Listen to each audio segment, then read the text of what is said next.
کا ان کی تخلیق کا کوئی نہ کوئی محرک ہوتا ہے اور کوئی وجہ ہوتی ہے جس کی وجہ سے کوئی تخلیق جنم لیتی ہے، کوئی تخلیق افسانہ، نظم، غزل وجود میں آتی ہے۔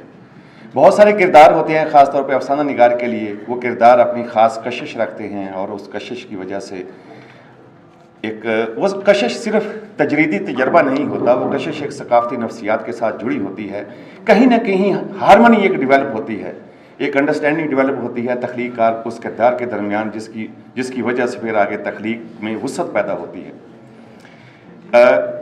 ہمارے گاؤں میں ایک کردار ہے، میں اس چھوٹی سی کہانی سے اپنے اس بات کا گفتگو کا آغاز کرتا ہوں۔ ہمارے گاؤں میں ڈاکٹر صاحب ایک شخص ہیں، بڑے ہی دلچسپ شخص، وہ اپنے سنٹیکس یعنی اپنے جملے میں ہیلپنگ ورب استعمال نہیں کرتے، یعنی وہ نہیں کہتے تھا ہیں، وہ کہتے کل راتی یعنی کوئی گل ہو، یعنی کل رات کی ہو رہی ہے، ڈاکا شاکا تے لوگ شوق تے رولا گولا تے پولیس تے مار دھاڑ تے مقدمہ شقدمہ مک گئی گل، ایسا یعنی وہ ہیلپنگ آگے آپ نے خود یعنی کہ ریڈر نے آگے خود یعنی آپ نے ڈیرائیو کرنا ہے، ڈیکوڈ کرنا ہے کہ اس کا کیا۔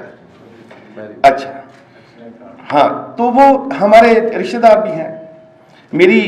جب میں نے اپنی تعلیم مکمل کی، بلکہ ابھی نہیں، ڈاکٹر میں نہیں ہوں ابھی میرا وائوا ہونے والا ہے اور انشاءاللہ ہم قریب ہی ہونے والا ہے۔ تو میری جب شادی ہونے والی تھی تو میرے گھر والوں نے انہیں بھی کہا تھا کہ بھائی کوئی ان کے لیے، کوئی اس کے لیے، ایک لڑکے کے لیے کوئی رشتہ۔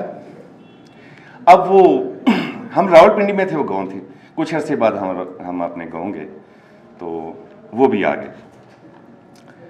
تو میری اماں نے ان سے پوچھا کہ کوئی رشتہ کہا تھا آپ سے کہ کوئی، ہم تو راول پنڈی سے گاؤں میں بہت کم آتے ہیں، تو کہنے لگے ہاں خاندانی لوگ، پڑھی لکھی تے واہ واہ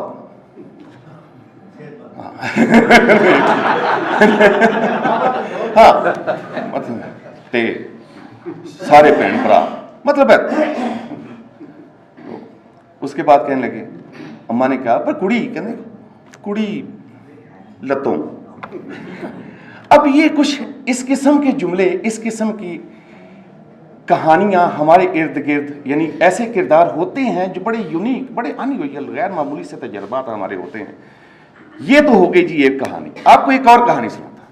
میرے دوست کی شادی تھی اور اس شادی میں شرکت کرنے گیا، تو وہاں پر رات کو وہ جو ایک موسیقی کی محفل ہوتی ہے تو ہجڑے وہاں ناچتے ہیں، تو وہاں تھوڑی دیر بعد وہاں لڑائی شروع، تو میں وہاں۔ میرے دوست کہنے لگے یار فاروق جا کے پتہ کرو یہ لڑائی کس چیز کی ہے، اور لڑائی بڑی انوکھی، میری زندگی میں کبھی اتنی انوکھی لڑائی نہیں ہوئی۔ میں نے جا کے پوچھا جو ناچ رہے تھے، میں نے کہا بھائی یہ کس چیز کی لڑائی ہے؟ انہوں نے کہا بھائی اگر آپ پہ تھوڑی سی بھی عقل ہے تو ہمیں یہ بات سمجھا دیں۔ میں نے کہا کہ یہ اس گانے پہ ہمیں کہہ رہے ہیں ناچنے پہ جس پہ ناچنا بنتا ہی نہیں۔ میں نے کہا کس پہ؟ وہ کہتے اور سنم دلیے کیسے بتائے پیار میں ویری ہو گئے اپنے میں۔ تو میں نے کہا اچھا اس میں کیا مسئلہ ہے؟ تو کہنے کہا او بھائی یہ نچنا نہیں سوچنا بند ہے، یہ نچنا نہیں سوچنا بند ہے۔ ٹھیک ہے، اب یہ ایک چھوٹی سی کہانی ہے۔ اب اس طرح کی ہمارے ہاں بے شمار کہانیاں ہوتی ہیں۔ تخلیق کا ظاہر ہے کہ وہ پرسیو کرتا ہے، وہ اپنے پھر ایک خاص طرح کا، جیسے کولرج کہتا ہے کہ ہمارے اندر ایک سیکنڈری امیجنیشن ہوتی ہے جو ہماری جو ہاں اس کو مولڈ کرتی ہے، یعنی را میٹیریل کو پھر وہ آرٹ میں منتقل کرتی ہے۔ اچھا، اب یہ کہانیاں ساری کی ساری ریتل کے ساتھ بڑی ہی خوبصورت لوکیل کے ساتھ ان کے تجربے 80 کی دہائی میں جو بدلتا ہوا منظرنامہ سیاسی ثقافتی ہے، یہ اس کی نفسیات کو پیش کرتے ہیں۔ دونوں کتابیں خاص طور پر 70 سے لے کر 80 تک مجھے ایسا لگتا ہے کہ کہیں میرا تعلق شکر گڑھ سے ہے، مجھے لگتا ہے کہ کہیں میرے ارد گرد ہی کہیں یہ رہتے ہیں کہیں نارووال کے علاقے میں، ادھر کہیں اسی علاقے میں، کیونکہ یہ تجربات بیش ہیں۔ اچھا، ہمارے جتنی بھی، میں رفاقت سے بات کرتا، میں نے کہا کہ ہمارے یعنی جب ہم 80 کی دہائی میں بالکل ینگ تھا اور اسکول گوئنگ تھا، تو میں نے کہا کہ جو ایک خاص طرح کی اس دور میں فلمیں بنتی تھی، ہمارا رومانس ہے، اور بعض دفعہ تو ایسے لگتا ہے کہ یعنی وہ ڈھائیں کہتے ہیں نا، مار کر رونے کو دل چاہیے، یار یہ کہاں چلے گئی یہ گانے، وہ موسیقی کہاں چلی گئی، وہ سارے کے سارے وہ رہتل کہاں چلی گئی. لیکن کبھی بھی ہم نے اس کا ساختیاتی اور اس کا فلسفیانہ سائنسی طور پر مطالعہ کرنے کی ہم نے کم ہی کوشش کی ہے کہ آخر کیا ہوا. اس کو سمجھنے کے لیے سادہ سی بات ہے کہ اگر برگد کٹتا ہے تو ایسے ہی کٹ گیا بس، کیونکہ وہ درخت تھا وہ کٹ گیا، ایسا ہے نہیں. چینج نیچرل نہیں ہے. وہ چینج آخر محرکات کیا تھے اس چینج کے، آخر وہ میونسپل کارپوریشن اس میں انوالو کیسے ہوگی، یعنی یہ سوال پیدا ہوتے ہیں نا. میرے خیال کے مطابق یہاں پر ہمارے ایک استاد ہیں ڈاکٹر سعید، انہوں نے بڑا خوبصورت ایک پچھلے دنوں تھیسس پیش کیا کہ کولونائزر کے آنے کی وجہ سے انلائٹنمنٹ، ریزن اور ریشنلٹی، عقلیت پرستی کی جو آئی، اس نے سب سے زیادہ نقصان یعنی عقل پرستی نے جو مقامی، یعنی ظاہری بات ہے جو مقامی سپرسٹیشن تھی اس کو پہنچایا. اب مقامی سپرسٹیشن کو نقصان پہنچانے کی وجہ سے پاکستان میں انہوں نے کہا کہ پاکستان میں یہ جو پانی کا مسئلہ وہ یہ مسئلہ ہے. میں واقعی قائل ہوں اس بات. کیا درخت اس وقت تک نہیں کرتا جب تک درخت کے ساتھ کسی خاص قسم کی تقدیس وابستہ ہو، لیکن اگر وہ درخت کٹ جاتا ہے تو اس کا مطلب ہے وہ اس ثقافتی نفسیات تقدیس نکل گئی ہے درخت کی. ہاں وہ ایک یوٹیلیٹی، یعنی کہ وہ پھر ایک کارپوریٹ کلچر کا حصہ وہ درخت بنتا ہے. تو ہمارے ہاں اب ایسا ہی ہے. تو برکت کا افسانہ، یہ کہانی اپنی سادہ اور بغیر تہداری کے اتنی سادہ اسلوب میں لکھی گئی کہانی اس کے باوجود اتنے گہرے معنی رکھتی ہے کہ میں حیران ہوں. سملرلی ریلوے اسٹیشن پہ جو ان کا خود تجربہ، جس میں پرسنل پروناؤن، اکثر افسانوں میں ان کے پرسنل پروناؤنز ہیں اور ان کا مشاہدہ، ان کا تجربہ قابل داد ہے.